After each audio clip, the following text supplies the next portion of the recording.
What's up, guys? Welcome back to the channel. Today we're doing something a little different because we are rapidly approaching the fall 2020 season, and as a result we have a bunch of shows to look forward to.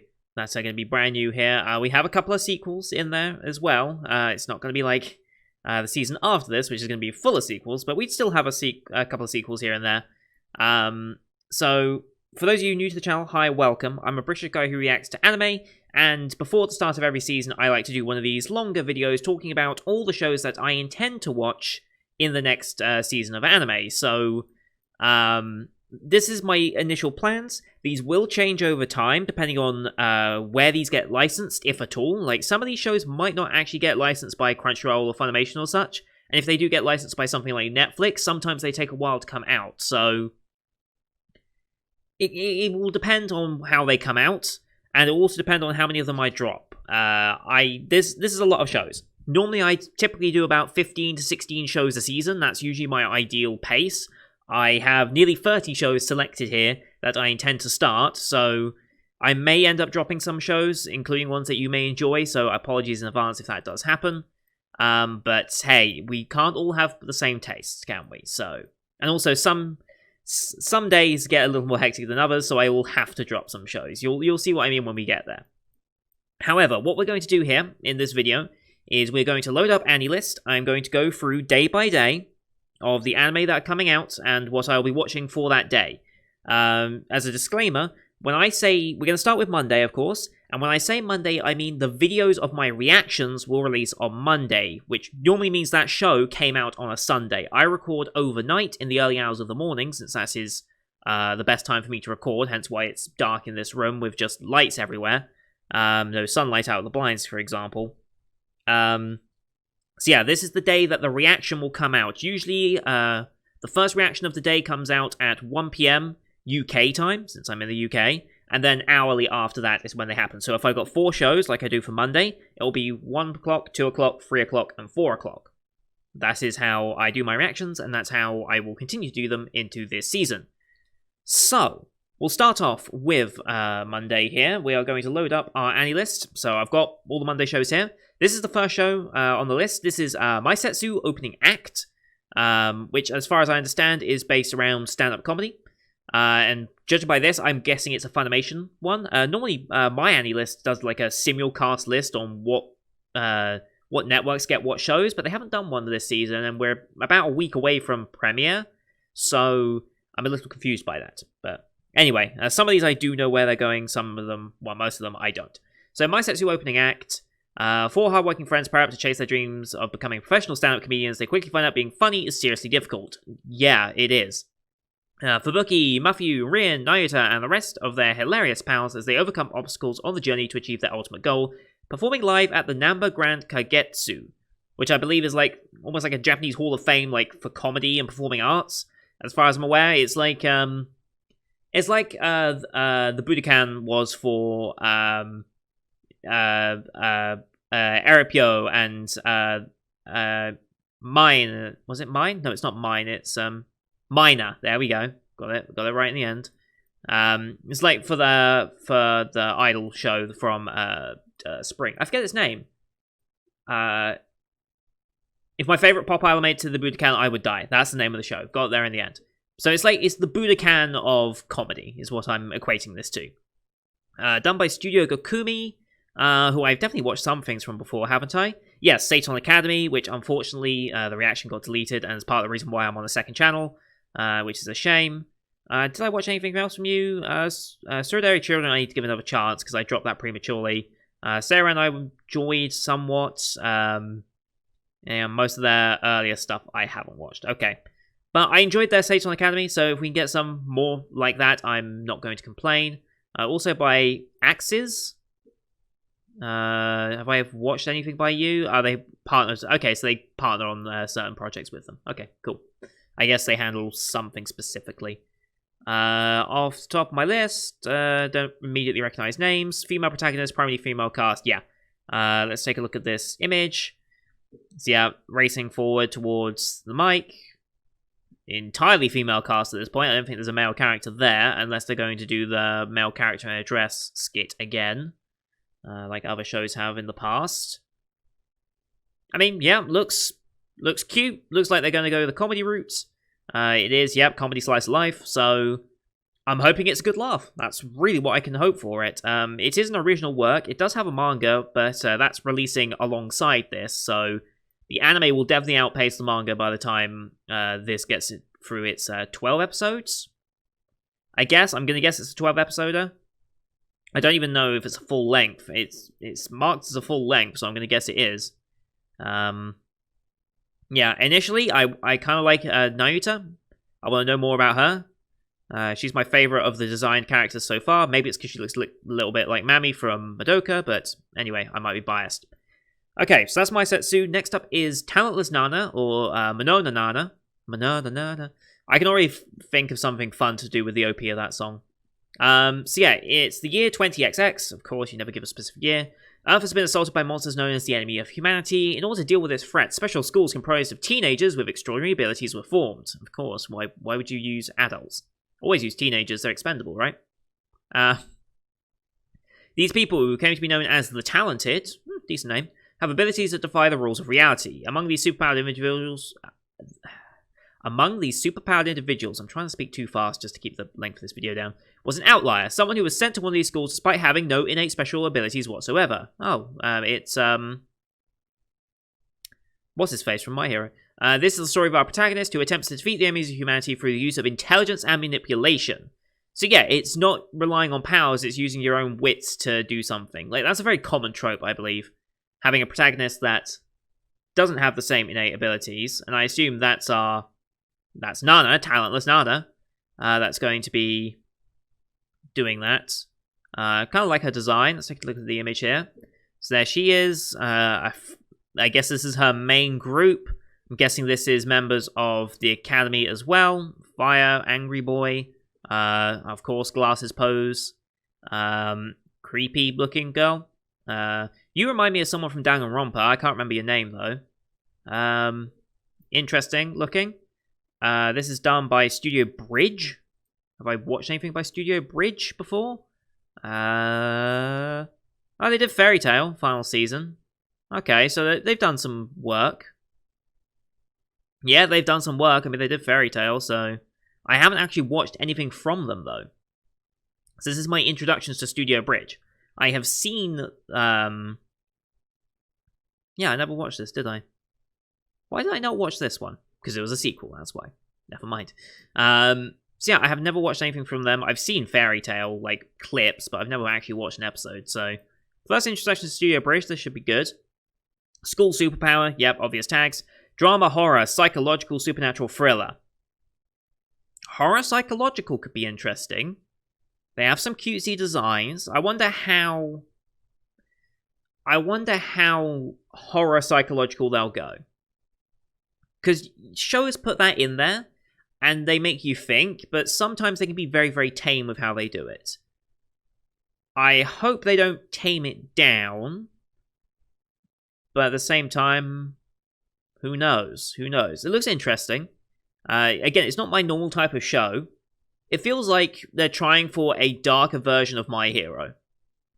That's almost what it feels like they're trying to do, a darker version of My Hero. I don't know how accurate of a summary that would be, but Deku. There we go. I remembered his name at last. I couldn't remember his name for the longest time. But yeah, it's basically a female version of Deku. Except it doesn't seem like she's going to be gifted powers out of nowhere. She's going to be using her intelligence and manipulation to, well, fight and win and defeat enemies.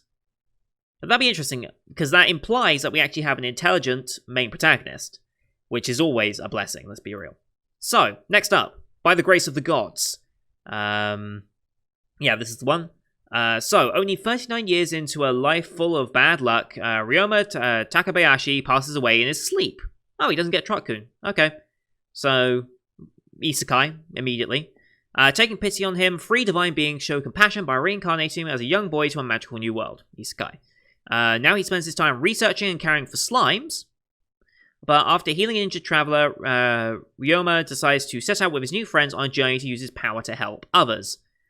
Okay, so it's a that seems like a blatant copy of Goblin Slayer Girl almost. Like I immediately see Goblin Slayer Girl when I see her. But yeah, it's a mix of reincarnated as a slime, including the slime and isekai aspects. But it's also kind of like a somewhat mix of Monster Girl Doctor from the season that's just gone, and we'll be watching the final episode of very soon. These are the three deities.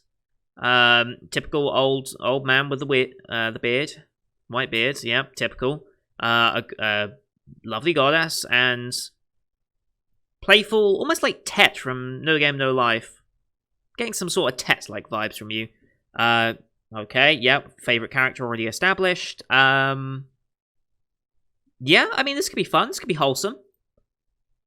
This could be pretty wholesome. So this is by Maho Film. Have I watched anything from you? Okay. I did drop this, but that was more for the sake of I didn't have the time to continue watching. 2019 was a weird year in which I simultaneously had a lot of time and not enough. It was a weird time for me. So anime kind of took a bit of a back burner last year. But this year I've been watching everything. They have 2 shows coming out this season. I'm going to guess one of these was delayed to COVID. And hence why they've got both coming out at the same time. Or they're just trying to build up their repertoire and really get their name out there to get more projects. That might be it as well. But we'll talk about this one in a little bit anyway. Adventure, fantasy, slice of life, typical. Isekai, reincarnation, male protagonist, Nekomimi, yes. Yes. Favorite character already established. Daisuke Ono, okay. They pulled someone in. I'm not very well acquainted with voice actors, so there's only like a couple that I would recognize at a quick glance. So forgive me if I'm bypassing a voice actor I really should know, or voice actress that I really should know. But there's like 2 or 3, maybe 4 that I would actually identify with and like be like, okay, I'm excited now. And then we come to the last show of the day. This is Moriarty the Patriot, or Yukoku no Moriarty. Protagonist is James Moriarty, the famous antagonist from Sir Arthur Conan Doyle's Sherlock Holmes series. He is an orphan who assumes the name William James Moriarty when he and his younger brother are adopted into the Moriarty family. As a young man, he seeks to remove the ills caused by England's strict class system. So England-based, I'm intrigued. I want to see how they portray England and see how accurately they can do it. Interesting. Let's take a look at this image. I assume that's Moriarty. I assume that's a brother. Is that meant to be Sherlock? Who is that? And who is that? Interesting. So yeah, I think that is meant to be Sherlock. Or is that Albert James? That might be another one. Okay, that might be the 3 brothers. Yes, these 2 are adopted in. That is the True Blood brother. That might be Sherlock, and that might be... I don't know.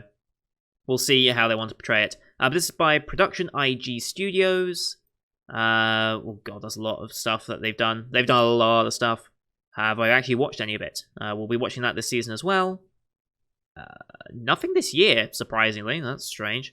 Nothing last year either. I mean, they did Attack on Titan, okay. Have I watched anything from them? That's no NA, that's probably why I didn't watch it. Magus Bride, there we go. Finally some titles I recognize for myself. Okay, so yeah, they've done a lot of stuff. Not a lot that I've watched, but they've done a lot of... Oh god, they've done so much. Okay, yeah, well-established studio. I don't even need to question them. And I really enjoyed Magus Bride, so yeah. Yeah, they're fine. I have no reasons to question them. Mystery Psychological, as it would be in a Sherlock-based world. Following Moriarty, though, is going to be very, very interesting. Primarily male cast, yes. Male protagonist, historical, all makes sense.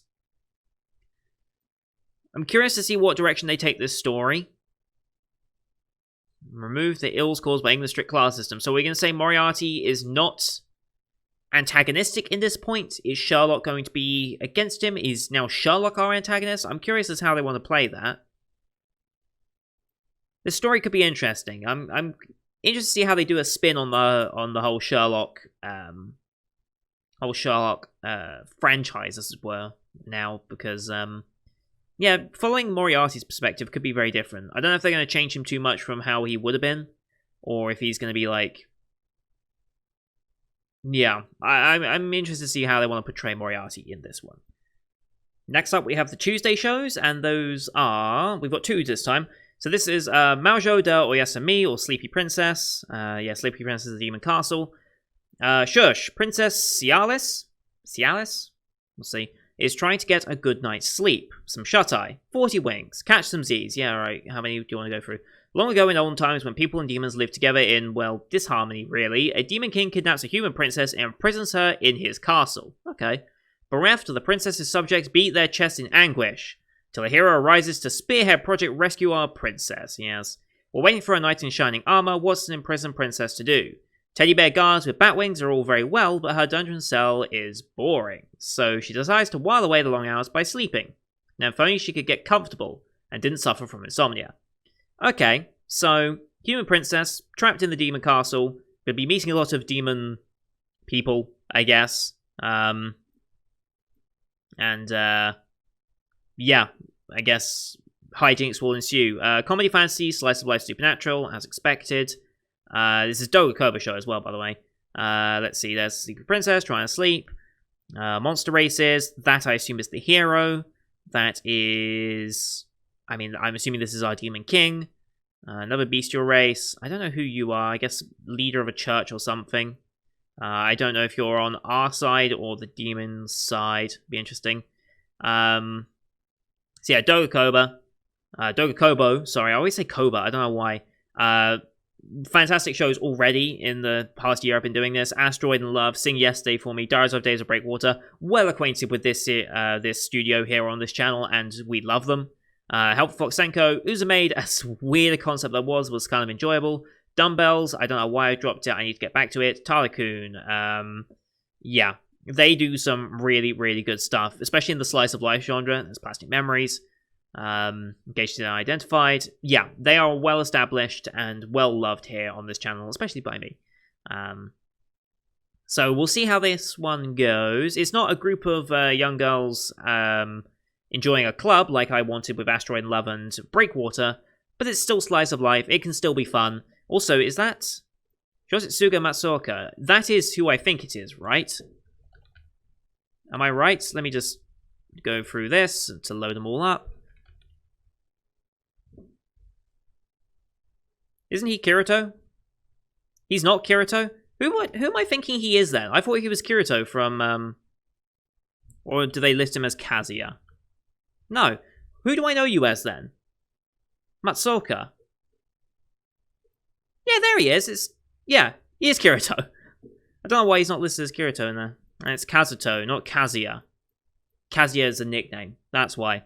I can never remember his proper name. But yeah, it's Kirito. So Kirito is the Demon King. Okay, cool. Okay. I'm sure it'll be immediately obvious as soon as we hear him open his mouth, probably. Yeah, demons, female protagonist, primarily adult cast, okay. Monster Girl, magic. I mean, yeah, this is exactly what you'd expect from it. We'll see how the slice of life goes. I am moderately excited for this, because it's Doga Kobo. I don't know if I'll like it as much as their other works this year, but I guess we'll see. Then next up we have Dropout Idol Fruit Tart. Oh boy, here come the idol trash again. Former showbiz stars Roko, Hayu, and Nina live together in a dormitory for dropout idol girls. As time would have it, young dreamer Sakura happens to move in with the other girls just as an announcement is made to tear down the dorm due to a 100 billion yen debt. Jesus Christ, that's a lot of debt. This leads to the unexpected formation of a new idol group called Fruit Tart. Their sole mission, earn some yen and stop the demolition. Yeah, typical idol show. They're forming together to save something that they love. In this case, it's going to be the dorm. Yeah, I mean, what do you expect? Music, slice of life, idol. It's an idol show. We get another idol group. Let's take a look at some of these character designs here. 5 girls. Although, I don't... Hang on, didn't they say? Yeah, they only mentioned 4 as part of the group, so either the 5th one is just not going to be named because, screw you, don't get a name, or maybe you're like a housekeeper or landlady in some way, but they all seem to have consistent outfits. consistent as you can for being idols. Same design, different colors, so I assume she's also a member. Maybe she joins in later, I don't know. Okay, typical idol stuff. This is by Studio Mausu? I'm not quite sure. They did Lapis. Wait, they did Lapis? Were they on Lapis?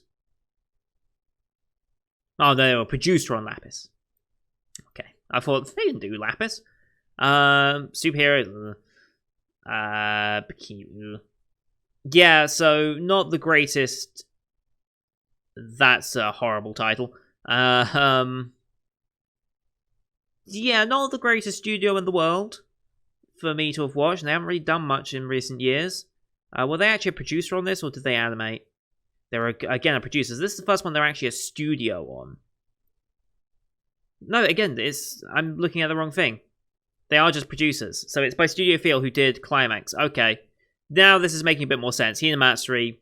Okay. Now, I was getting a bit concerned there for a second. No, this makes perfect sense now. Okay. Yep. My Team Romcom, blah, blah, blah. Yep. Alright. Studio Feel. I always miss that. I saw Studio, I was like, oh, this must be them. No, they're just a producer. The producer, Studio Mausu. We're fine. Apologies for that.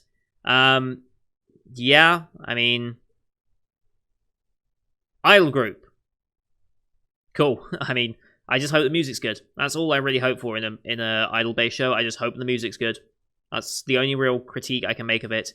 I hope also that if they are using CG, it's actually decent CG.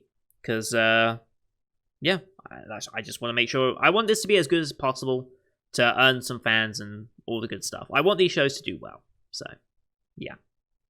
Moving on to Wednesday, we now have Ikebukuro Westgate Park. Yeah, okay, so based on a series of urban mystery novels, crime-ridden Ikebukuro is a haven for violent gangs, the Yakuza, and home to Makoto Majima. Majima? Oh shit, we Yakuza now? Like Yakuza the game franchise, I just heard Majima. To protect his friends, this charismatic troubleshooter mediates disputes among the warring factions, even fixing problems the police can't. Okay.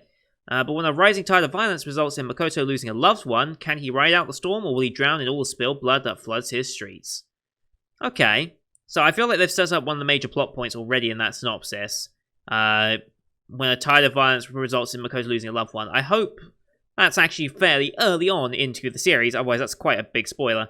This animation looks interesting. Gangs, crime, primarily male, yes, yes, yes. Again, this is a Doga Kobo show, which is interesting. This is not normally the type of works I associate with them, and that I come to expect from them, but this could be interesting. Drama, mystery, romance. I don't know how romance is going to go, considering he loses a loved one. I don't know if you can really call that a romance tag, unless he's about to fall in love with someone else, but, yeah. Primarily male class. There's one female, I think. Interesting. Interesting. He looks... I mean, I like the hoodie, but otherwise he does look quite generic. Yeah, interesting. Okay. Could be interesting anyway. No, none of those names spark a bell. Yeah, not my normal type of show that I'd watch. But I will give it a chance. Like, I'm giving every show a season this... yeah, I'm giving every show this season a chance, obviously, but... not one that I immediately jump out at. This is the original manga from 2001. Okay, so this is a long time coming, this story. This is a long time coming for an adaptation. So I'm sure there's some hype around it, because people will be like, oh wow, it finally gets an adaptation and all that, but... yeah, I mean... could be interesting. Again, it's not my normal watching type, so maybe I'll end up dropping it, but I am not opposed to it right now. Next up is Magatsu Vorheit Zerst. So, based on the popular RPG game from K-Lab, obviously, in the Vorheit Empire, humanity's spirit remains fragmented from a disaster in the past where many lives were lost to bloodthirsty monsters who were once summoned. Obviously. But the fate of the capital is about to drastically change when shy transport worker Inumile and naive Empire soldier Leocadio, sure, get caught up in a smuggling incident. Okay. Yuki Ono, I recognize that name from something. Okay, interesting. Let's take a look at this image real quick. Very... You can tell just by the designs here. There's not a lot of vibrancy in the colors. Like, I'm not... How do I describe that? I'm not quite sure what the correct way to describe it is, but, like, all these greens and blues and reds, and even the gold is, like... It doesn't shine so much. It's... like, they've turned down the saturation on it. Maybe that's just going for the tone that they're going for as well. Maybe that makes sense. I mean, it seems like it's going to be a darker tone show rather than a comedy show. Action fantasy, magic and sword play, sure. Yeah, interesting, I suppose. These are our main characters, of course. This is by Yokohama Animation Lab, who I've definitely watched stuff from before. I did not know there was another Outer Lane short coming. Cool, good to know. Yep, Lapis, Mirrortites, God bless that culture, and Monster Strike. Okay. So yeah, I'm familiar with some of their stuff, because they were the actual studio on this, so... I mean, if it looks like Lapis, I'll be more than okay with that. Lapis looked really good, as well as having good music and good story and character writing. So if it looks as good as that, I'm perfectly happy with that. Is this an original? No, it was based on the RPG game. So I don't know how long that RPG game's been around. Some people can help fill me in on what the game is like and things like that as we go into it. But yeah, Magatsu Warheist. Or Warheist. Or Warheit. Zurst. I just naturally want to put that German accent spin on it. I really do. But if they're doing magic and sword play, we're not in an advanced civilization by the looks. I don't think anyone here has a gun of any kind, do they? I mean, they're still wearing breastplates, for God's sake. So yeah, this is 100% medieval, late medieval, maybe. I mean, these clothes look a little more modern in design, especially you, but I don't know. I guess we'll see where they want to go with that one. It looks like a show that's going to be very much based on its narrative and the story that it wants to tell. And that can go two ways, obviously, but I have hope. Moving on to Thursday now, we have Kuma Bear. Oh boy. So a 15-year-old Yuna prefers staying home and obsessively playing her favorite VR MMO game to doing anything else. VR MMOs really took off in popularity recently, didn't they? Including going to school. When a strange new update gives her a one-of-a-kind bear outfit that comes with overpowered abilities, Yuna is torn. The outfit is unbearably cute, but too embarrassing to wear in-game. Not really, but then she suddenly finds herself transported into the world of the game, facing down monsters and magic for real, and the bear suit becomes the best weapon she has. Okay. So it's an isekai version of Bofuri. Got it. Apparently the first episode's already been streamed on Abema TV. Good to know. So I'm sure that's out there somewhere. Right, let's start off with the image here. Cutesy. Every single cutesy character and thing you could possibly hope for. Yeah, very cutesy. I mean, for 15, still looks very young for 15, but whatever. That's not what we want right now. That'll be later. So this is by EMT Squared Studio. Okay. So my only real taste of their work hasn't been fantastic, so that's not a great sign. But that was more just due to this show's premise being old to me rather than anything else. This is a premise that I think I would enjoy more than what Destructive God did, so I'm not going to write it off just because of the studio. Venture comedy, fantasy, slice of life, yes, as expected. Primary film cast, cute girls doing cute things, obviously. Yuri. I mean, I trust the people on this website know what they're talking about when they say this is going to have Yuri elements. It's a little more odd when they're 15, but whatever. Inori Minase, I recognize that name somewhat. I don't know where from, but that name rings a bell to me. The Bear's Bear, a Bear Kuma. Yes. This could be interesting. This is, yeah, and also Isekai, in case I missed that one. So yeah, feels like an Isekai version of Bofuri. OP main protagonist. Thanks to, instead of a specific build that she went for, just a special item. Why she got the item, who knows? It's not important, probably. But yeah, it's just isekai'd Bofuri instead of just the premise of Bofuri. So this could be fun. I mean, I'm waiting for Bofuri Season 2. This might be a nice stopgap in between them, so yeah, it seems like an interesting idea. I'm not opposed to it in any way, and yeah, I'm sure this will be... hope it's fun. It feels like a fun show, and it's not like Thursday is incredibly packed, so chances of dropping it, not likely. Next up, we have Our Last Crusade or The Rise of a New World. Okay, so this is the other Silverlink show this year. This is the 4th Silverlink show we're watching this year. Embroiled in a 100-year war, young Iska is sent to assassinate the Ice Calamity Witch Alicles? Alicles? Alicles? I'm gonna guess Alicles. Sure. Meant to murder each other, their initial encounter on the battleground creates doubt in their missions, but finding common ground together would make them traitors to their own countries. Though circumstances previously made them enemies, their now conflicted hearts may just make them lovers. Okay, so Romeo and Juliet style. Also reminds me of Shiraneko from... what season was that? Was that a winter show or was that a spring show? I think it was a winter show, Shiraneko. But it reminds me of that a touch. Yeah, let's take a look at this. Yeah, so Ice Calamity Witch and then Hero, I guess. Although, yeah, that's the Ice Calamity Witch. It doesn't say one's necessarily a hero, one's necessarily like a devil in that sense. She's the Ice Calamity Witch, he's whatever faction he represents. I mean, yeah, it just feels like a Romeo-Juliet style romance is brewing. God, you've got a long name that I'm never going to remember. Action, ecchi, fantasy romance. I'm sure the ecchi's fine. It's not going to be the main focus. War, magic, witch, demons. Yeah. Politics. I mean, there is going to be a political element to it. Studio Silverlink. I don't really need to go over them again, but yeah, Demon Academy from this season, who I just finished the last episode of today. Villainess from the season before that. Bofuri from the season before that. These two both got sequels. This one didn't get a sequel, interestingly enough. At least not officially, yes, as far as I've read. And then, yeah, this one is also a contender, I suppose. But yeah, I like their stuff. I enjoy their work for the most part.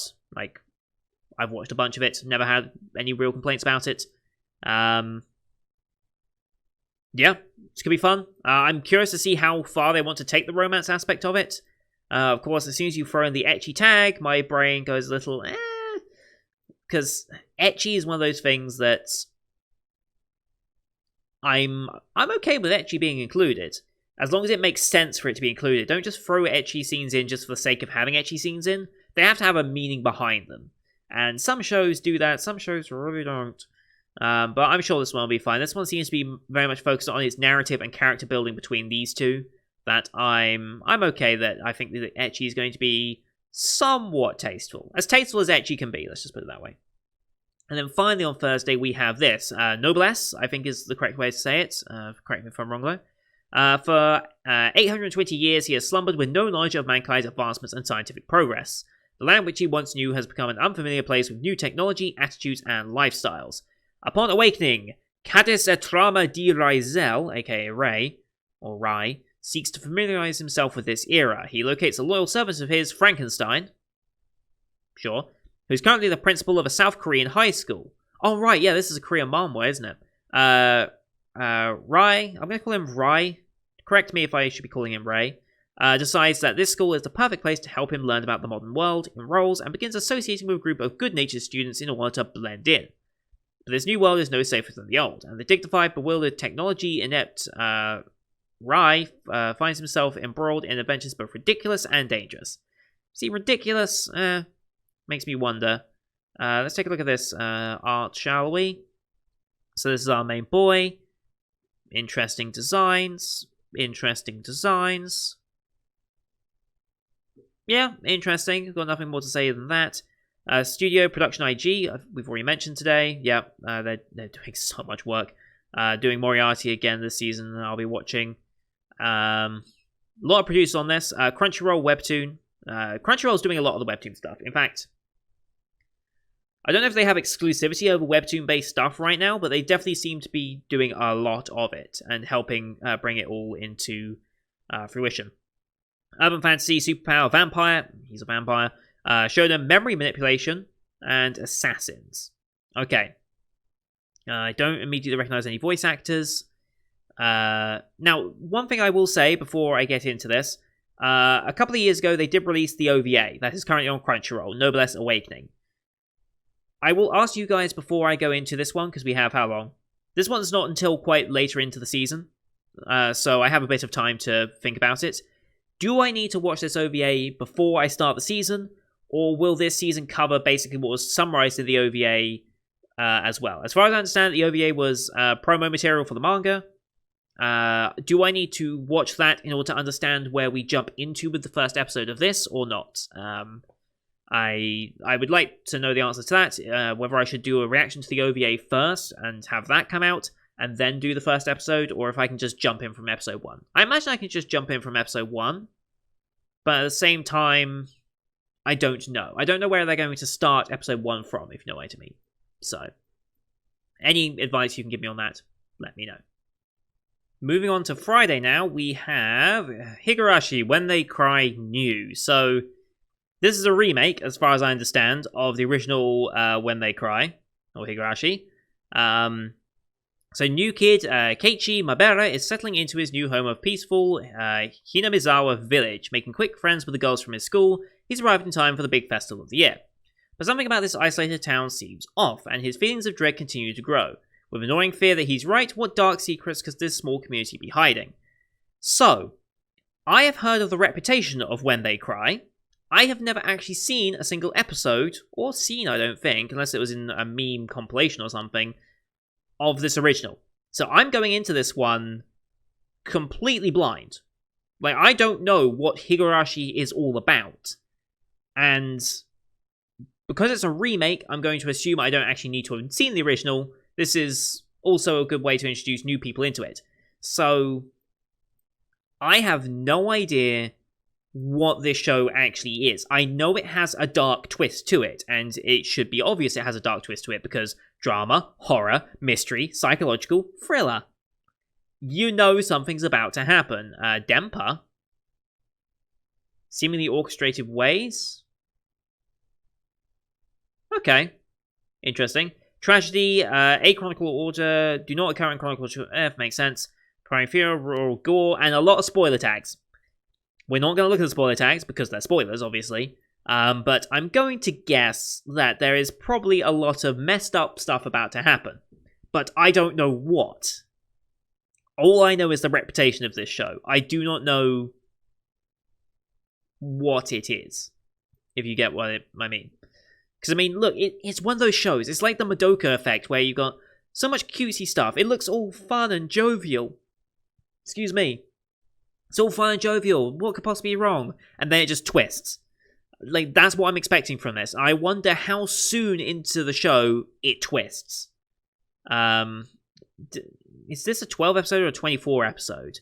Because the original is 26. I don't know if this is a multi-core show or not. I assume it would be, because I don't expect a show like this to...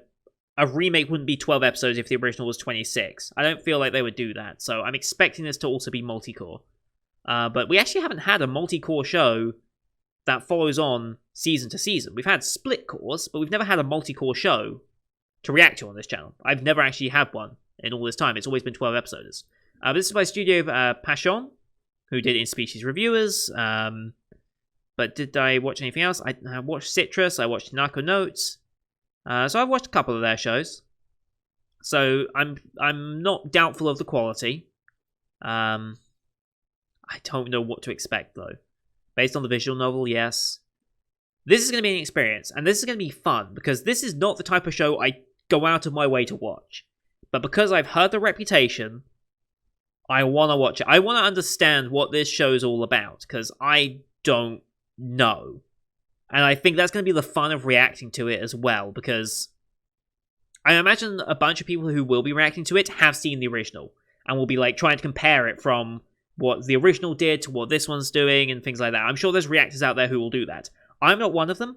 I'm going in completely blind of what the original even did, so you get to see someone new into Higurashi and what that means. And whether this is going to be a good introduction compared to the original or not, that's for you guys to decide who have seen both. I'm just going to be... I don't know when I actually react to this, and that is exciting, for me at least, and I hope that was also exciting for you as you watch my reactions to it. Next up, Assault Lily Bouquet, anime project based off the Assault Lily doll series, so similar to... Oh, there was another doll series that I've watched, I forget its name. No, the name's gone, but if I think of it, I'll pop it on screen. So yeah, anime project based off the doll series. On Earth in the near future, humanity faced imminent destruction from mysterious giant creatures known as Huge. Very imaginative name. The entire world unites against the Huge and successfully deploys weaponry known as Charm, counter Huge arms. Frame arms, girls. There we go, remembered it. By combining science and magic. Charm exhibits high rates of synchronization with teenage girls, and the girls who use Charm are viewed as heroes called Lilies. Throughout the world, guard and military academies are established to train Lilies to face the Huge and to serve as bases to protect and guide people. This is a story about fighting girls who aim to become Lilies at one such garden. So this is about actual girls. This isn't about the dolls like it was with Frame Arms Girl, which was living dolls that were owned by someone. This is about girls that are training to be these Assault Lilies in like a universe that these dolls are made from. I guess, is how I'm meant to interpret that. Let's take a look at the designs here. Big-ass swords everywhere. I think we might have some hammers and stuff. Axes. Very much looks rifle-like, so I assume we're going to have some gunplay in here as well. All cute design. I like you. I think you might be one of my favorites. That's a nice shot. You look interesting as well. I like the white. Why are you in white as opposed to everyone else? Maybe that means something. Interesting. Yeah, could be interesting. I'll be paying attention to sound design for something like this. Whenever you have like these types of things, I'm very mindful of sound design because I think that really emphasizes your action. This is by Studio Shaft? This is by Shaft? Okay. That I did not expect. I did not expect this to be by Studio Shaft, Monogatari series, and I've watched a lot of Monogatari series. I need to go through and actually put which Monogataris. I've stopped around about Owara Monogatari. I need to catch up with all the Monogataris at this point. There's so much of it. There's Nisekoi. Okay, so this is Studio Shaft, huh? Studio Shaft doing a project based off a doll series. That's interesting. Do we have a Shaft head tilt in here? We very much do not have Shaft head tilts in here. I mean, we gotta pay attention for a Shaft head tilt in there somewhere, but action, fantasy, magic, CGI, yeah, as expected. I expect there to be some heavy CGI usage for all the weaponry and fight scenes and stuff. Not a bad sign, but depends how well they do it. Yeah, that's blown my mind that this is Studio Shaft, actually. I did not expect that. But yeah, this could be interesting. I mean, like I said, I hope the action scenes are good. The naming scheme for Charm, Huge, Lilies, Gardens, like, little generic. I assume that it sounds a little better in Japanese than it does in English. But, yeah. I can't fault it in any way. It seems decent enough, so we'll give it a try. I enjoyed Frame Arms Girls, for what it's worth, so I think I can enjoy this one as well. Next up, Akudama Drive. Many years ago, a great civil war ravaged Japan, leaving the country fragmented between two regions, Kansai and Kanto. In Kansai, a group of 6 Akudama carry out missions given to them by a mysterious black cat while evading the police. Interesting. But a dangerous journey is about to unfold when a civilian girl becomes twisted into the Akudama's way of life and witnesses their criminal drives. Akudama, does that word mean anything? Akudama?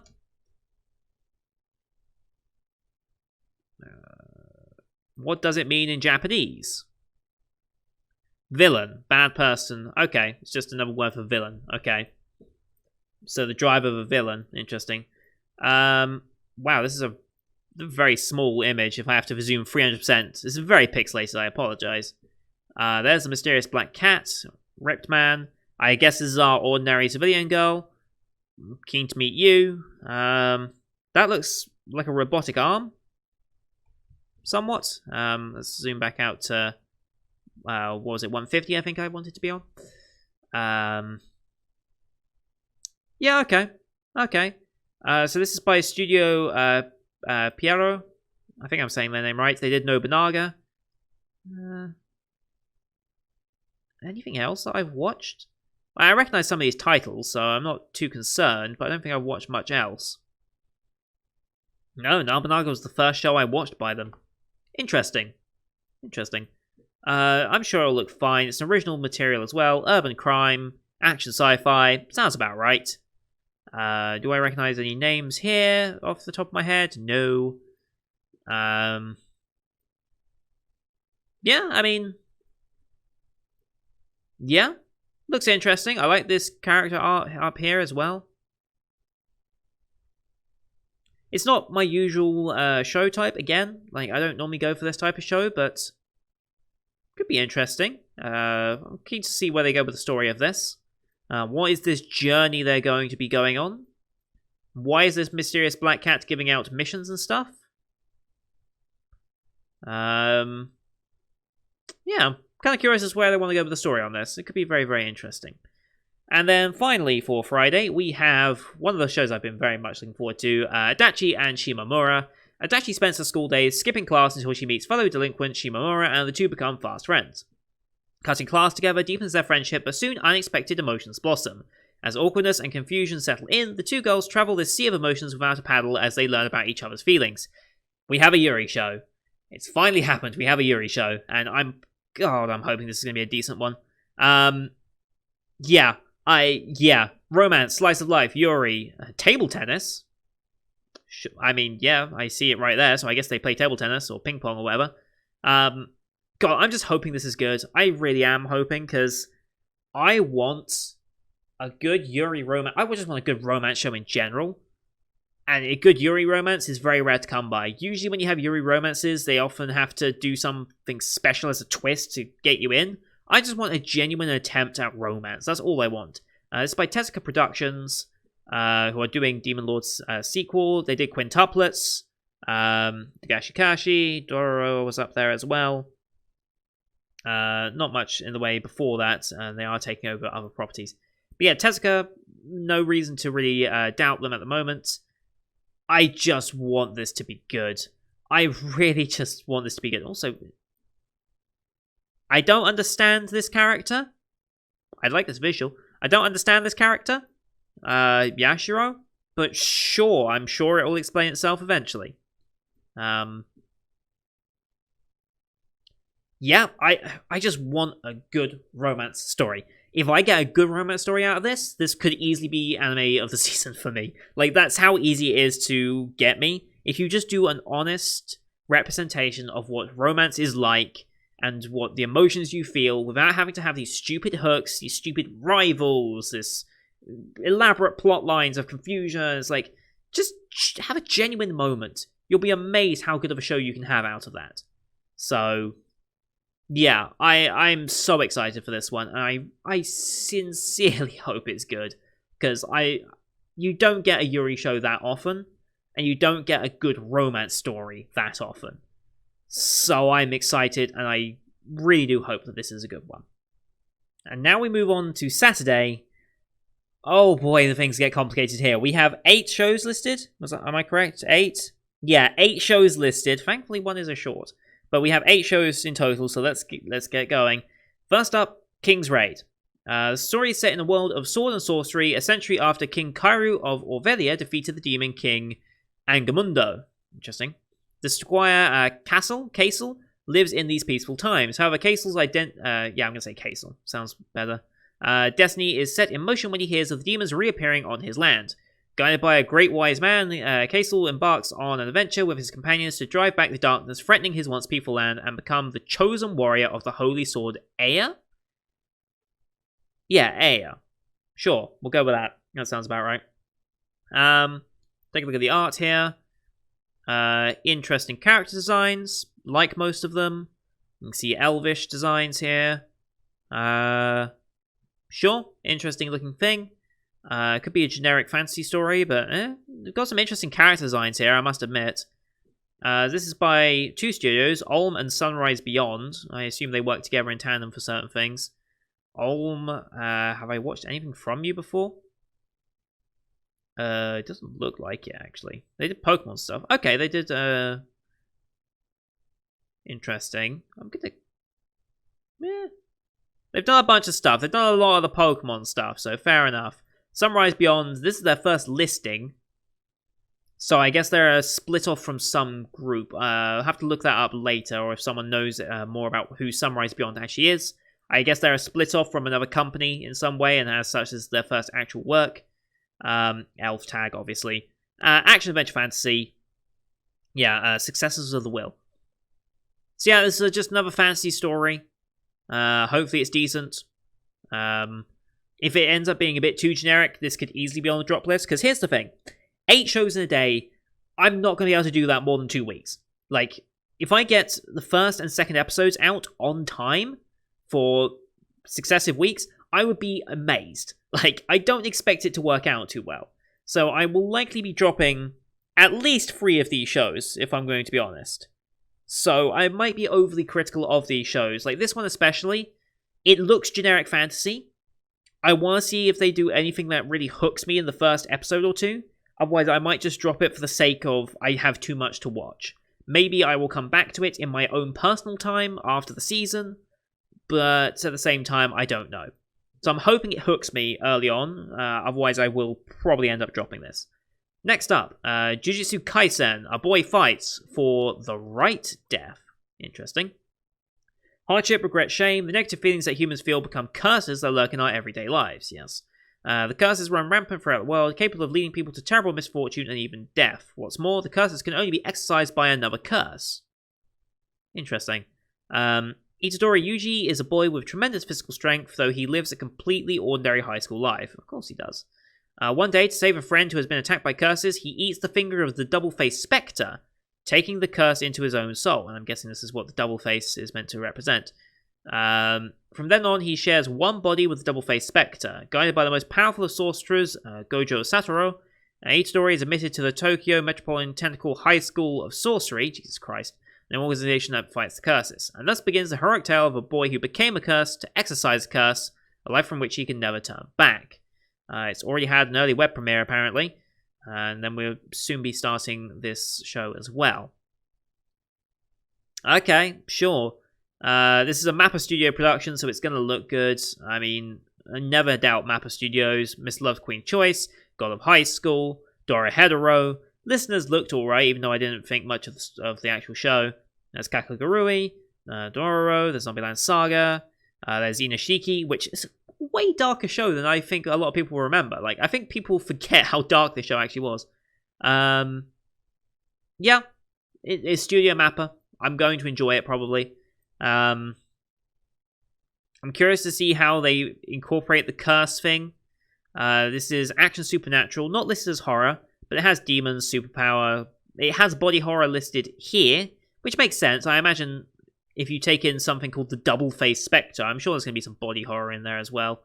And curses can take many, many forms, so I imagine there's going to be a lot. There's a lot of hype regarding this show. Like, holy shit, 17,000 before the show's even started? That's a pretty hype show. I guess people have been looking forward to this. Is this a long-running manga? Recent one. Relatively recent, so I guess it's just had a lot of hype around it, and it getting an adaptation. If anyone knows more about this series, please let me know. But yeah, it seems to have a very high amount of... Yeah, it has a lot of hype already, which is very, very interesting. So, I guess we'll see how we feel about it later. Next up, Majo no Tabi Tabi, which is, what was it, Journey of... Is it Elena or Elania? Elena, there we go. Once upon a time, there was a witch named Elena who set off on a journey across the world. Along the way, she would meet all kinds of people from a country full of witches to a giant in love with his own muscles. Sure. But with each meeting, Elena would become a small part of their story and her own world would get a little bit bigger. This feels like a magic twist on Violet Evergarden. Like, it's just hearing that synopsis makes me think of like a magic-based Violet Evergarden, just with less of the tragedy involved, and a bit more cutesy and fun. That's kind of what it feels like. So this is Studio C2C, who did Shachibata. Okay, so the stuff they have done, Hurricane Receive, I mean, it looks good. Their stuff does look good, so that's a good sign. I have confidence in the studio, even though the last 2 works I've watched I haven't completed. I have faith in that. Adventure, comedy, fantasy, slice of life, yes. Episodic, makes sense. Iashikai? Healing audience, okay. There's also a tragedy tag, so I'm guessing Yuri. Okay. No romance tag, though. I guess the tragedy is in the other people's stories and showing that the tragedy in your stories can also become a blessing in disguise or something like that, and it's like she's going to help out in some way. Taking a look at her character design, I like her design a lot. I like the world design that they've got going on in the background here as well. I'm not sure if this is like where she's from or just the next city she's going to, but I do like her design. Yeah, I like her design. Not much really more to say about that, and we don't see any other characters so far. I mean, we've got these ones here, but we don't know much about them yet. This could be fun. Another slice of life. If it's meant to be a feel-good show, I'll find it hard to drop this, because we all need a feel-good show in our lives, and this season needs a feel-good show, and this definitely looks like it's going to take that role on, so very happy with that one. Alright, I'm standing on 1 million lives, or 100man no inochi no ue ni ore wa tattiaru. God, I'm not saying that name again. 9th grader Yusuke Yotsua is a practical, friendless, and not active... Oh, is practical, friendless, and not active in any clubs. Me. Then one day, he and 2 female classmates are suddenly sent to another world where they must work together to battle for their lives. Okay, isekai. Yotsuya is a lone wolf and has always lived his life according to his wants, but how will that work now that he's supposed to be a hero? Get ready for a one-of-a-kind fantasy story. We'll see. That will challenge everything you thought you knew about fantasy. I don't know what that's meant to imply. So this is the other world behind him. Mages, knights, Woobat. I mean, yeah, Zubat and Woobat. Mages, goblins, I'm guessing. They look goblinoid, why not? A deity of some description, why the hell not?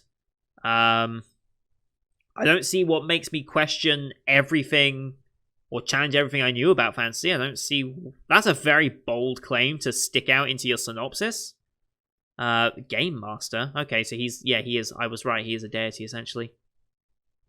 This is by Maho Film, who have done... they'll be doing By the Grace of the Gods as well this season, so yeah. I mean, this show looked alright. I've got no real complaints so far. Action, drama, fantasy, isekai, magic, harem. Yes, of course it would be. I mean, just look at all the main characters listed. They're all female. Of course, it's harem. This is a very bold claim. One-of-a-kind fantasy story will challenge everything you thought you knew about fantasy? That's one hell of a bold claim. Like, you better really, really pull something off. I mean, you've got a generic-looking main character. Fairly simple other character designs. Fairly. I mean, some of these have a bit more effort into them.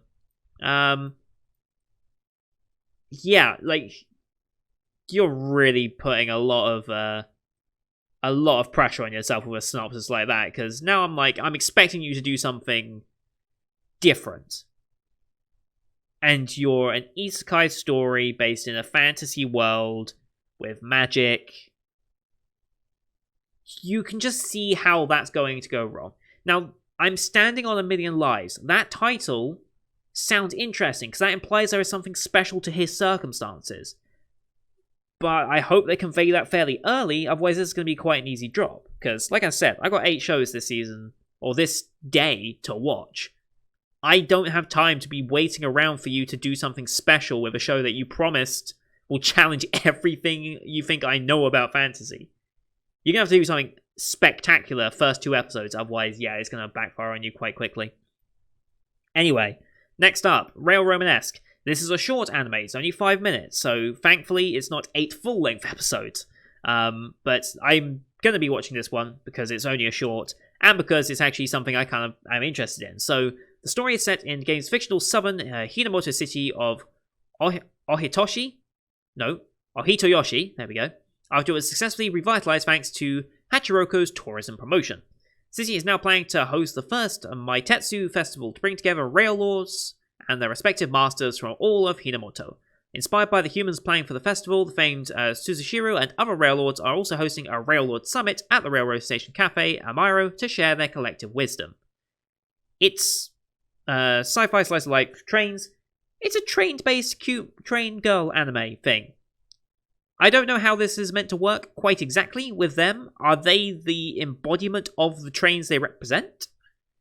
Is that what we're implying? Are they the trains themselves? Are they like the soul of the train? I'm kind of curious as to what they want to do with that. I mean, it's only a 5-minute short, so there's not going to be much time, but it's cute girls, it's trains. I'm happy. I'm happy with that, just in of itself. I don't need much more than that for this to be worth it. This is by Studio Seta, who have done some stuff that I have not watched. They don't have an amazing track record, but I'm not going to judge. I'm really not going to judge. They've only done TV shorts so far. They haven't actually done a full-fledged anime season, which is concerning. But at the same time, you need to build up reputation and funds and all that, so we'll see. We'll see what happens with this, but this is a very quick show, so I don't feel the need to drop it because it's not that much more pressure on me. It's going to be like a 10-15 minute video at most, so it really doesn't take much out of my day to do this one, and I will almost certainly be keeping up with this one. This is one of those shows that if I have to, I'll move to the next day, but at the same time, I don't see any reason to drop this, honestly. This sounds like it just could be cute and fun, and that's all I really want in anime. So, Hypnosis Mike, next up. God, there's still 2 more after this. Oh, excuse me, I had my dinner before this. Hypnosis Mike, Division Rap Battle, Rhyme Anima. After the war, women have taken over ruling politics in the Chua Ward and have banned and destroyed weapons. No consequences there. This has caused men to fight through rap battles using hypnosis mics, which can be used to affect people's sympathetic nerves and influence their thought process. Okay, that sounds incredibly invasive and almost worse than weapons, but sure. However, the legendary rap group, the Dirty Dog, has split up into 4 groups, each representing a division of Tokyo. A division of Tokyo, Japan, and are engaging in territorial battle using words and the hype mics. Okay. Interesting how they all have their own different mic design. That's a nice touch. Like, you've got the skull there, you've got the old-timey ones, you've got the sparkly ones, you've got some pretty interesting ones here. Hang about, did they say... This has caused men to fight through rap battles using hypnosis mics. Are we implying this is a male character here? Also, why only men being rappers? Why aren't women also engaging in this? Interesting. Yeah, I mean, here's the thing. Male cast, gangs, musical. Yeah, I'm hoping the music of it is going to be good. The rapping, I guess. I hope it's going to be decent, because that's kind of what it's hinging on. But the main reason why I've still got this on my list... I don't recognize names. The main reason it's on my list is because it's A1 Pictures. Like, it's A1 Pictures, so there is a sense of quality to it that you just expect, right? Like, you expect it to look good, you expect it to be decent at the very least, and they've been on a roll recently with a lot of their projects, so... Yeah, for that reason, I have to give it a chance. But this, again, I think could be a very easy drop. Like, for the sake of making space for this season, I think it's an easy drop. So we'll see how this one goes. Not betting too much on it. I don't know really if I'm going to enjoy it. It depends on the rapping. If they are going to rap, anyway. Like, are they rapping? Are they singing? It would make sense for them to rap, because it's called Division Rap Battle. But how well is the rap going to go? I don't know. Next up, Tonikawa, Over the Moon for You. This is one that I'm very excited about. This is one of the shows I've been looking forward to. Story follows a protagonist whose name is written with the characters for Hoshizora, Starry Sky, but whose name is pronounced as Nasa. Of course. On the day of his high school entrance exams, Nasa encounters a beautiful girl named Tsukasa. Mikasa Tsukasa. That was a dumb joke. For NASA, is it NASA or NASA? I think I'll call him NASA just because I think that's the joke. It feels like Destiny is finally calling out to him that he'll have a girlfriend, but things take a turn for worse when NASA is hit by a car and unable to attend his entrance exams. So he almost got isekai'd. He's an isekai reject, is what we've learned. After Tsukasa helps the injured NASA, he confesses his feelings to her, and she agrees to go out with him, but only if NASA agrees to marry her first. Cart before the horse, but sure. A year later, NASA aces the entrance exams, but he decides to work a part-time job and live by himself instead of going to school. After NASA turns 18, Tsukasa reappears, and their happy, romantic, and mysterious married life together begins. So, this is a weird premise, but I feel like we could actually have a genuine romance here. Like, the synopsis implies that we're going to start the show probably with that backstory element that they just described in the synopsis. I imagine that's going to be episode 1. But from then on, the two characters are going to be knowingly in love with each other, knowingly in a relationship with each other, and married, to the point where they might do the usual tropes of holding hands for the first time, the first kiss, the first hug, things like that, which are almost certainly going to happen.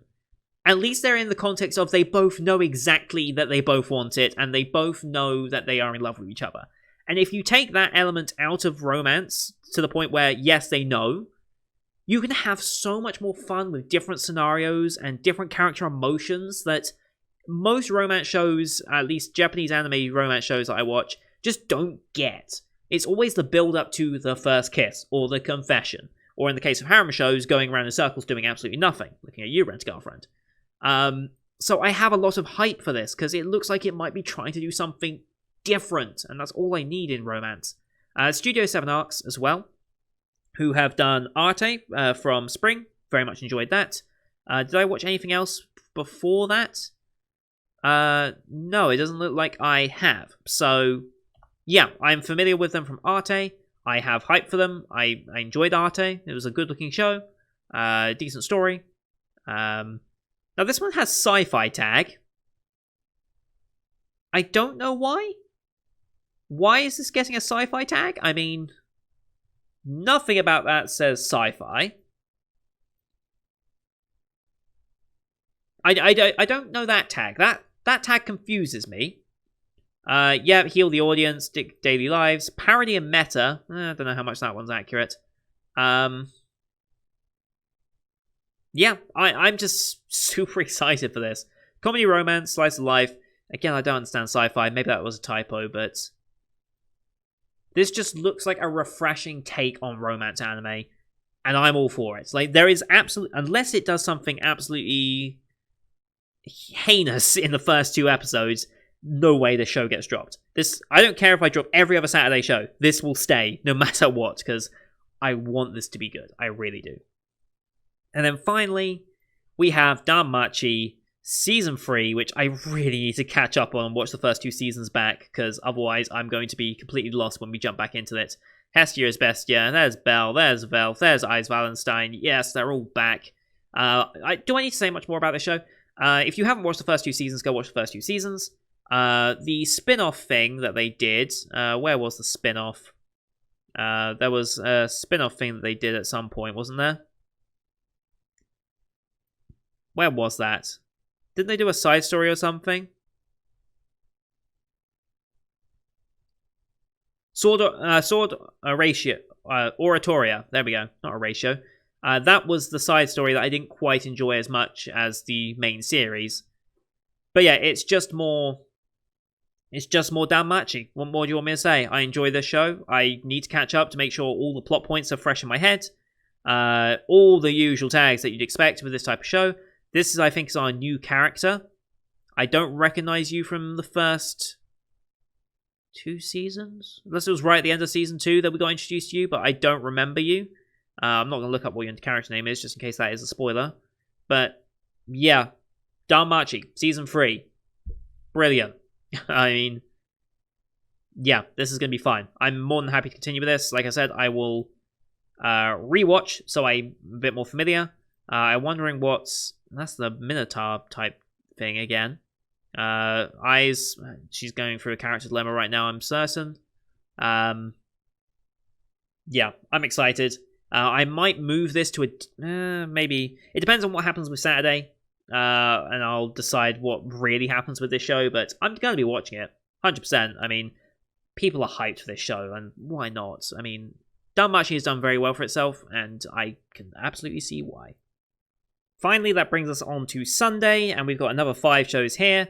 Starting off with Love Live, Nijigasaki Gakuen School Idol Dokokai. There we go. So yeah, this is the 3rd installment of Love Live. We had Muse, we had Aqua, now we have Nijigasaki. I don't know what their actual group name is yet. I don't know if we've established that or not. I forget. But yeah, Love Live, continuation. That's really all you need to do. Studio Sunrise. I assume they did previous ones as well. God, they've got a lot of stuff. Yeah, music stuff as well. They've done a lot of production for. Fucking Saint Snow, love them. Yeah, they did Wave Listen to Me as well, apparently, but I didn't really care for that one. Yeah, Love Live stuff. Brilliant. We're back in Idle Hell, essentially. I'm not very well acquainted with a bunch of these girls. I've played the Love Live All-Stars game, so I'm familiar with some of their songs and stuff. I know for certain my current favourite so far is I, because of her song Going. I very much enjoy that song. I really, really do. So I'm excited to learn more about these characters and see what their journey in Love Live is. I assume it's going to follow the same format as previous ones. We're going to get this season, we'll get a sequel season, then we'll get one final movie, and then we'll move on to the next set of girls.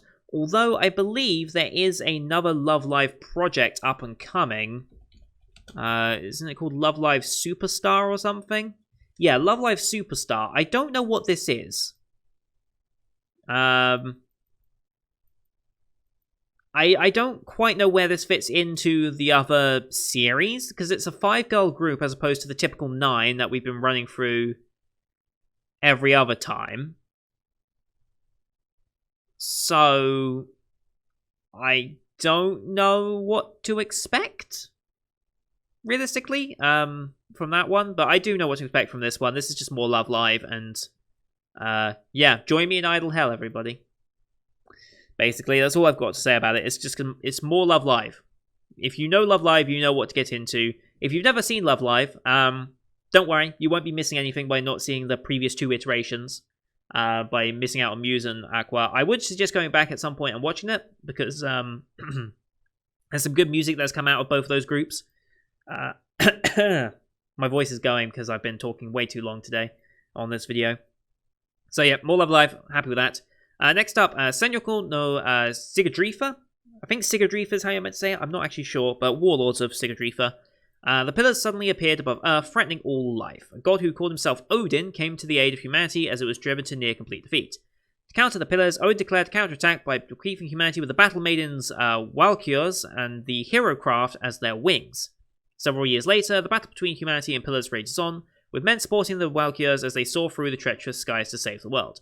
Japan is no exception. 3 Walkures confront the giant pillar looming over sacred Mount Fuji. Each Walkure is skilled, but each also has issues, and now an ace pilot has arrived from Europe.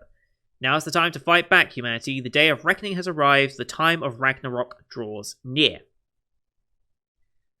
So yeah, this is an interesting show, and I believe whilst it says it premieres in 6 days, this is meant to have a 1-hour opening episode. So, like, I love shows that do this, because 24 episodes to introduce your show and sell it, not always works. Like, it doesn't always work, rather. It's the correct way to say it in grammar. And a lot of people will just watch the first episode and then make a judgment on your show from then. I still recommend the 3-episode rule. Give a show 3 episodes to really hook you. If it hasn't by then it probably won't later on. Probably. So that's why I normally try and use the 3-episode rule, but sometimes I skip it a little if I'm being judgmental. This having a 1-hour premiere, as far as I'm aware, it's still meant to have a 1-hour premiere. That makes this very, very interesting.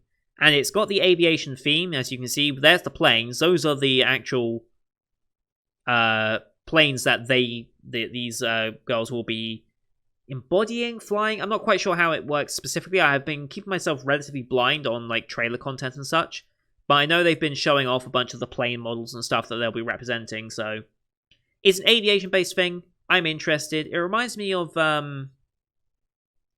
what was that other aviation show? If I just click the tag, I'm sure I'll find it in a minute. But Go the Air Force, it's reminiscent. Go the Air Force was a more modern take. Kotobuki was the one I was thinking of. Reminds me a little of Kotobuki in that sense. We'll see how it happens. I want to, because if we are getting that hour premiere, I'm very interested to see how the actual combat in the air works. Because if they do it somewhat faithfully, this is going to be very, very interesting. And I'm intrigued by this premise. I believe it also has some of the staff from like Girls and Pants are working on it in some aspect. I'm fairly certain I read that when it first got announced at the beginning of the year. Like, it's got Girls and Panther based staff also working on it, so that gives me hope. It's Studio A1 Pictures. Again, that gives me massive hope that this is going to look good. So, I'm very excited for this one. And with a big premiere, long episode, all good. Next up, we have Sport Climbing Girls, or Iwakakeru. This feels like one of those shows that true people of culture are meant to enjoy. The story centers around girls who compete in sport climbing, particularly climbing artificially constructed walls. First-year high school students Konomi Kasuhara discovered this sport at a Hanamiya Girls High School after training her mind with puzzle games during junior high school.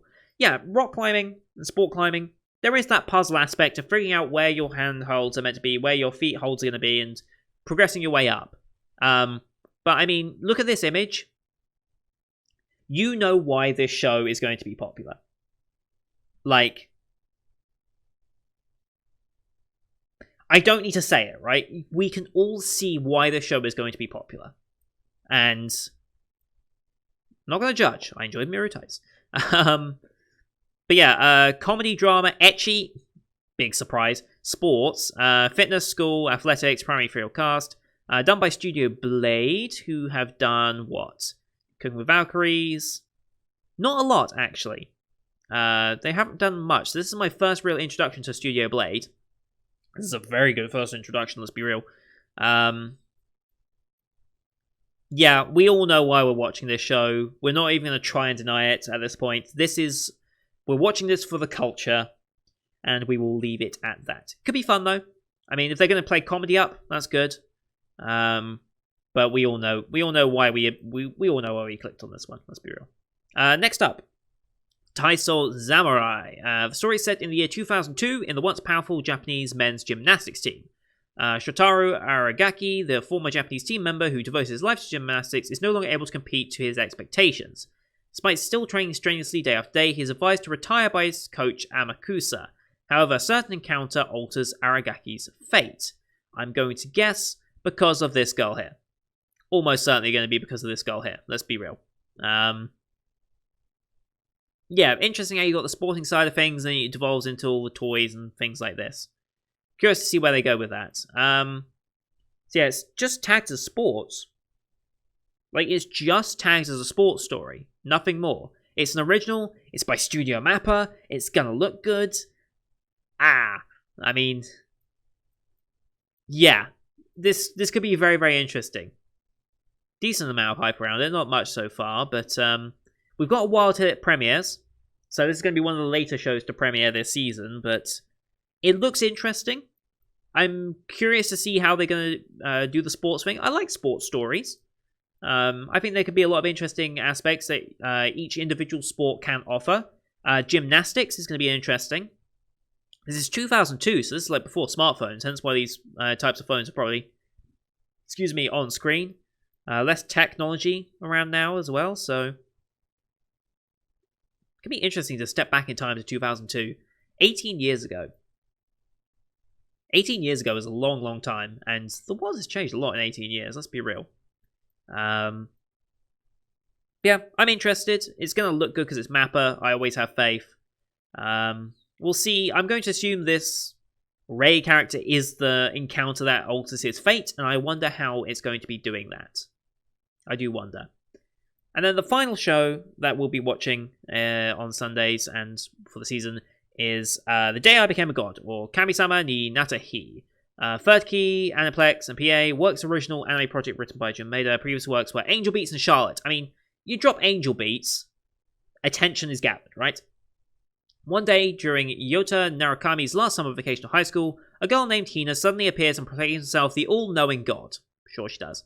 Hina announces to the thoroughly confused Yuta the world will end in 30 days. Okay, Yuta then witnesses Hina's godlike powers of prophecy, convincing him that her powers are real. Hina's naive innocence belies her powers, and she decides to live at Yuta's home for some reason. Thus begins an eventful summer before the end of the world. So, the world's going to end, let's have some fun with it, I guess. I'm really confused as to how they want to play this. I don't know what tone they're going for. It looks like a comedy, but it's not tagged as a comedy. Like, this looks cutesy and comedy, like...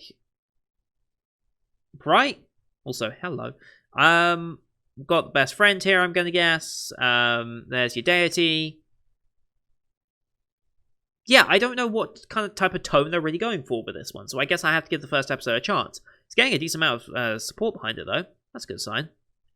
This is by Studio PA Works, who I think we've already covered today.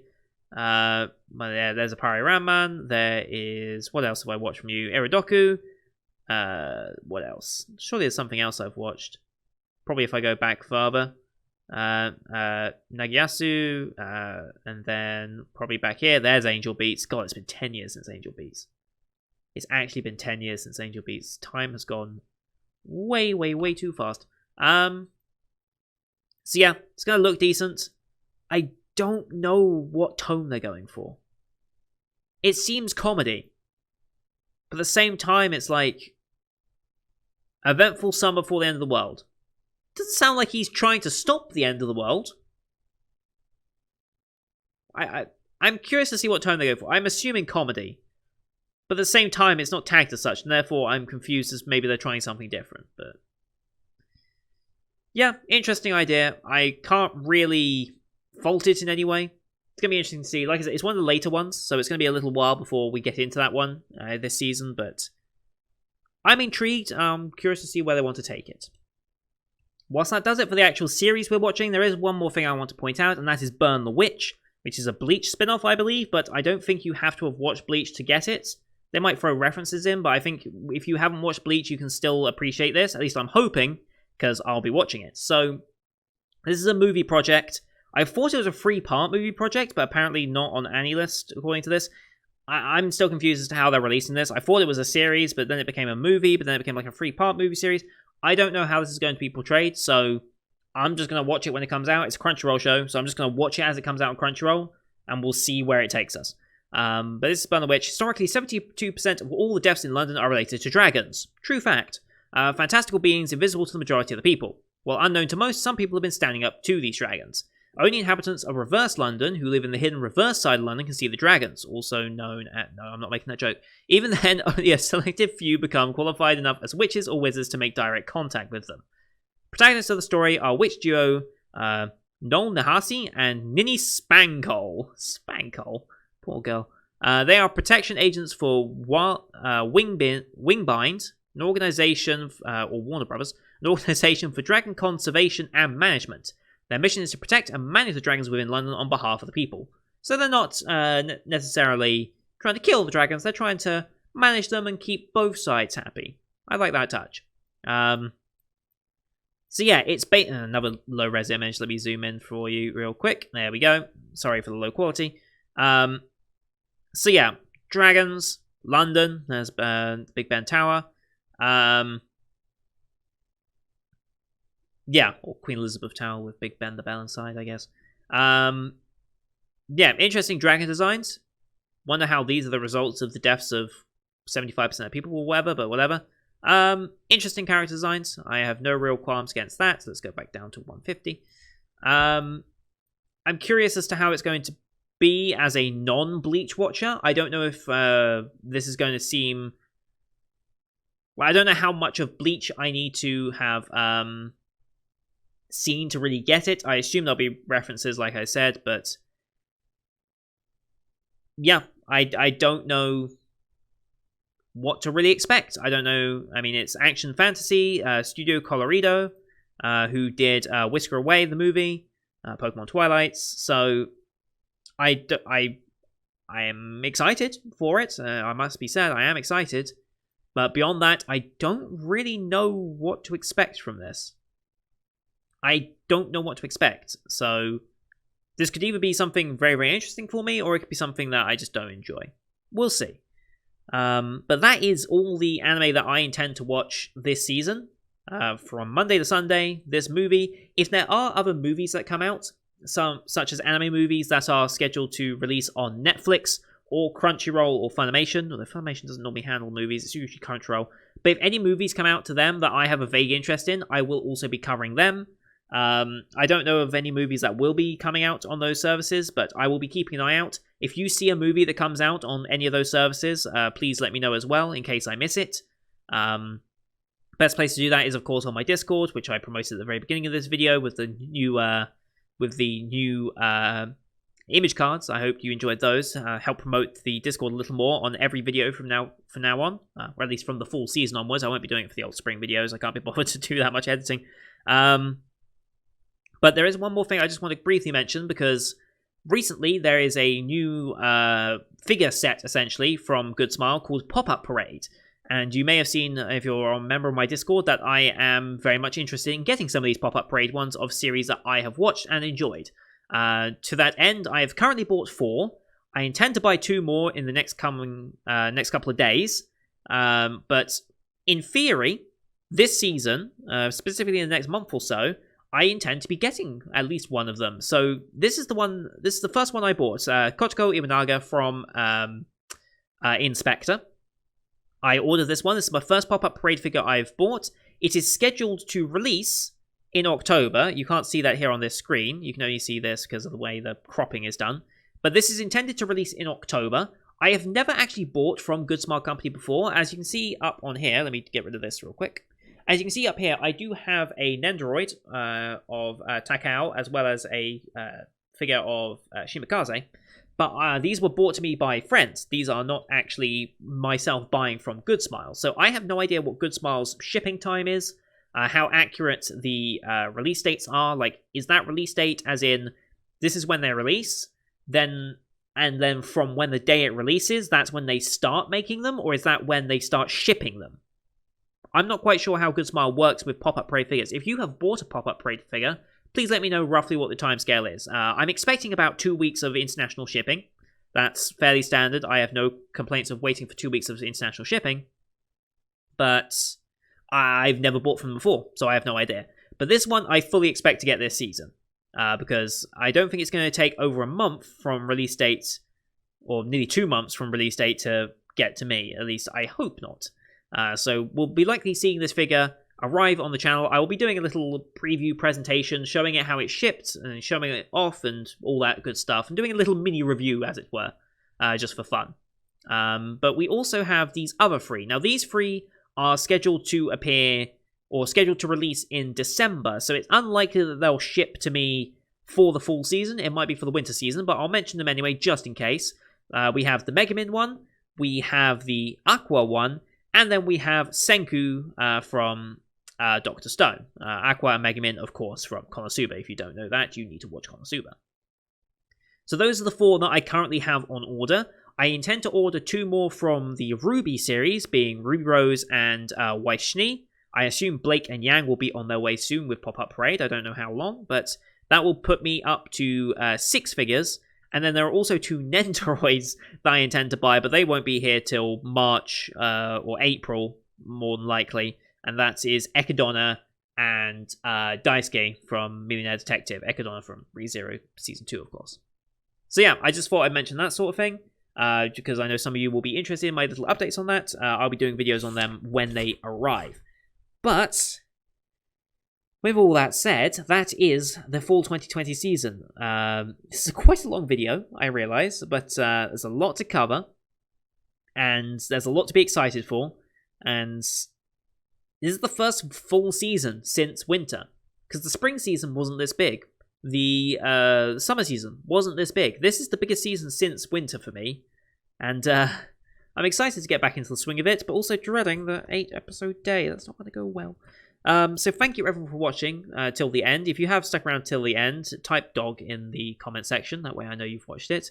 Just for the sake of it. Why the hell not? I'm curious to see how many people actually stick around all the way through these videos.